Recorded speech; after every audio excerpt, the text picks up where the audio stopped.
यानी परफॉर्मेंस है। बिल्कुल ठीक है सर। वैसे तो इस वक्त ये आलमी मसला है, लेकिन इस पे भी इमरान खान साहब ने बड़ा एक ट्विस्ट करके, आप शायद ज्यादा, तेल की कीमतें खिते में पाकिस्तान में सबसे ज्यादा हैं, और जो दूसरे मुल्कों की बताई वो पाकिस्तानी करेंसी में डबल करके बताए। इस पर सर क्या कहेंगे आप? देखिए, ये आप किसी भी चीज को संदेला साहब आइसोलेशन में नहीं ले सकते जी। आप फिर बाकी खिते के जो करेंसी की वैल्यू है वो भी बता दें। आप बाकी खिते के जिससे कंपेयर कर रहे हैं, जिससे भी कर रहे हैं, वो कहीं कंपेयर करना तो अमेरिका में कंपेयर कर लेते हैं, कहीं उनको बरतानिया याद आ जाता है कि वहां भी चीजों की शॉर्टेज हो रही है और वहां भी महंगाई आसमान पे पहुंच गई। हमने तो कोई किसी को यहाँ बिल बुलाते नहीं देखा। महंगाई जिस रेफरेंस उन्होंने बात की है, इसका डायरेक्ट नेक्सस बनता है पर कैपिटा इनकम से जी। अगर किसी की पर कैप यानी महंगाई जो है वो अगर चली गई है आसमान पे और आपकी कुव्वत खरीद या पर कैपिटा इनकम उस हिसाब से नहीं बढ़ी, जो कि उन्होंने तो कमी की पर कैपिटा इनकम में ना। हमने तो पर कैपिटा इनकम को बढ़ाया और इन्होंने पर कैपिटा इनकम को घटाया। पहले दो दो अभी भी हमारे लेवल पे नहीं पहुंच सके ये जो हमने छोड़ा हुआ है 3 साल में। अब चौथे साल में कोशिश कर रहे हैं कि वहां तो पहुंचे। तो आप कुव्वत खरीद या फीकस आमदनी से कंपेयर करेंगे ना, अफोर्ड तो आप उसी, अगर आपकी यानी कीमतें जो है वो दुगनी हो गई हैं और आपकी आमदनी जो वो 30% बढ़ी है 3 साल में, जो सरकारी भी जो आप देख लें जो जो इन्होंने इंक्रीमेंट्स दी हैं, तो वो जो गैप है वो तो बेचारे लोग हैंड टू माउथ रहते हैं, तो वो तो अफोर्ड नहीं कर सकते। और ये मैंने उनका ये भी इस हवाले से सुना या पढ़ा कि जी पाकिस्तान में तो 9% महंगाई है और फलाम फलाम मुल्क में इतनी है और टर्की में इतनी है और फलाम में इतनी है। एक तो वो उनकी इनकम जो है पर कैपिटा वो फी का आमदनी में नहीं बताई।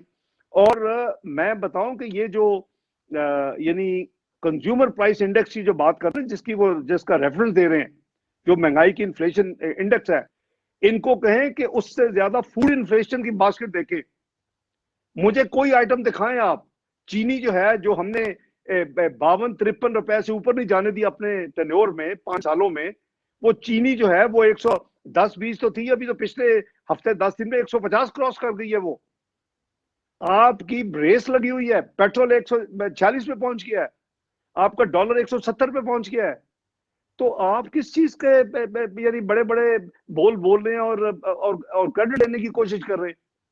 तो ये जो कीमतें हैं, जो वो उन्होंने जो बात की है ना जी, वो पाकिस्तान दुनिया के चौथी महंगा तरीन मुल्क बन गया है, 4th इन टर्म्स ऑफ महंगाई। वो उन्होंने ये नहीं बताया कि जो एसेंशियल कमोडिटीज हैं, चीनी अब तो खैर ट्रिपल के करीब जा रही है, डबल तो हुई है, घी डबल हुआ है, वो उससे ये भी इन्होंने पिछले 35 दिन में उसमें भी एक इजाफा किया, 2 पेट्रोलियम में बम गिराया, एक घी का ऑयल का भी गिराया। फिर इनकी आप पल्सेस को कंपेयर कर रहे हैं, इनकी आप सब्जी को कंपेयर कर रहे हैं। ये आप इनकी कोई भी चीज को जो एसेंशियल कमोडिटी है, जो हर घराने की जरूरत है डेली, वो चाहे बेचारा 15,000 या 20,000 या 30,000 जिसकी इनकम है महाना, उसने भी खरीदनी है। अब तो दिल यानी दुखता है और रोता है कि जब देखते हैं लोगों की आहो पुकार और लोगों की बद्दुआएं।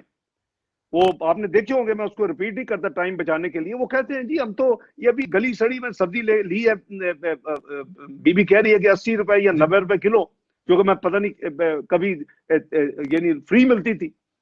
तो हर चीज में इजाफा है। मैंने रिसेंट एक आर्टिकल जो अक्टूबर में लिखे, उसमें मैंने जितनी जितनी मेन चीजें हैं उनकी मैंने कंपैरिजन दी है। मैं आपके व्यूअर्स को रिक्वेस्ट करूंगा कि उसको देख लें। वो द फ्राइडे टाइम में छपा है वो मेरा आर्टिकल, उसको देख लें, उसको कंपेयर कर लें आप हर चीज को। ये हुकूमत कहे कि कोई गलत है, आप बिजली के निर्ख को देख लें। क्या हमने लाइफ लाइन जो कंज्यूमर था 50 यूनिट वाला, उसकी हमने 2 रुपए से ज्यादा यूनिट बढ़ने दी है? हमने नहीं बढ़ने दिया। तो इन्होंने किधर ले गए हैं? उसमें 200% इजाफा कर दिए, 6 रुपए 38 पैसे में ले गए थे ये। अभी कोई नई ना उसमें कोई इंक्रीज कर दे। जो आम यूनिट इस्तेमाल करने वाले 8 का था वो 24 का हो गया, अभी और इजाफा हो रहा है। दवाइयों में तो कमाल ही हद कर दी है, यानी 250% से लेकर 400% इजाफा किया इन्होंने अद्वियात की कीमतों में, इंक्लूडिंग लाइफ सेविंग ड्रग्स। यानी लोगों के मैसेज आते हैं कि जी हम जो डायबिटीज के जो मरीज हैं वो कहते हैं जी हम अफोर्ड नहीं कर सकते अब इंसुलिन खरीदनी। ये हालत है पाकिस्तान में, और ये इनकी हुकूमत की नाअहली और इनकी बैड परफॉर्मेंस और इन्होंने जो मईशत की तबाही की है पाकिस्तान में और महंगाई का तूफान खड़ा किया है, ये उसका कॉम्बिनेशन है।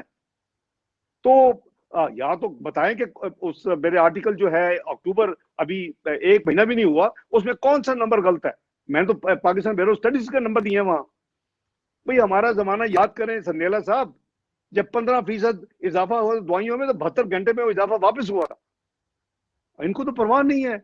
ये आज एक नई खबर आ गई है कि जो अद्वियात के स्कैंडल में इनके एडवाइजर, इनके स्पेशल असिस्टेंट नॉमिनेटेड थे, आज उसको अपना नैब ने अपना सादक अमीन की दे के सर्टिफिकेट दे के तो उससे इंक्वायरी से निकाल ही दी है।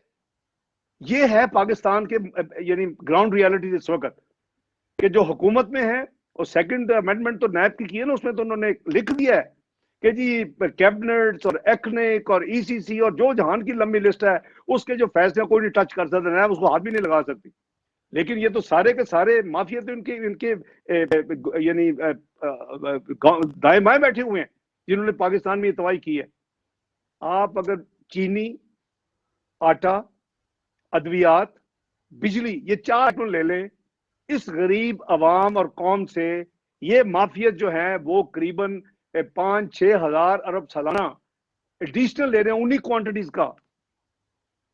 तो मैं तो समझ नहीं आती कि जी आप इस चीज को यानी सेलिब्रेट करते हैं और कितनी बड़े बड़े बोल बोलते हैं, इस तरह की तकरीर करते हैं आप कौम को जैसे बहुत बड़ी। आपको तकरीर करनी नहीं चाहिए, यू हैव नो परफॉर्मेंस। तो बस करने दें जी, ये तो कौम को भी पता है और आवाम को भी पता है, देख रहे हैं कि इस वक्त मुल्क की हालात क्या है। हमें तो ज्यादा कहने की जरूरत नहीं है। बिल्कुल ठीक है सर अगला सवाल जो मेरा है उसमें तो थोड़ी बहुत कौम को खुशखबरी दे रहे हैं, कौम की कोई हेल्प आउट कर रहे हैं। आई होप कि उस पर आप भी एग्री करेंगे। 120 अरब रुपए का